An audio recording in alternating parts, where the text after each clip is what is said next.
ये circuit engineering में पूछा हुआ है, ठीक है। इसमें क्या पूछा है, कहता है कि एक सर्किट दिया है, यानी एक फिगर दिया हुआ है, ठीक है।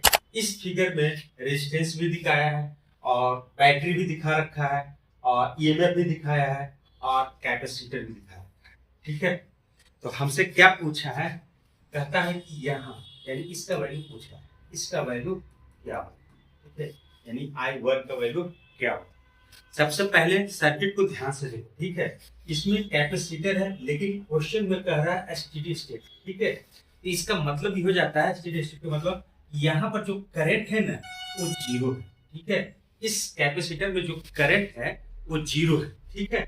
अब हमें चाहिए क्या यहाँ, तो देखो एक लगाओ, क्या होता है रूल, यानी केसीएल लगाओ, केसीएल यूज करो, ठीक है। इसका मतलब क्या होता है, समेशन ऑफ करंट इंट्री यानी इन कर रहा है, ठीक है, और equal to summation current out. इतना समझ में आया।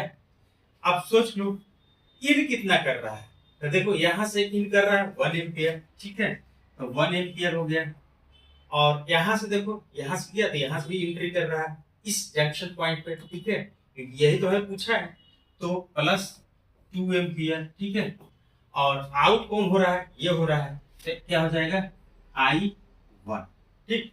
इसको अटैच कर दो, इसको अटैच करते हैं तो कितना हो जाता है 3 एम्पियर इक्वल टू I1। यही इसका आंसर है, ठीक है।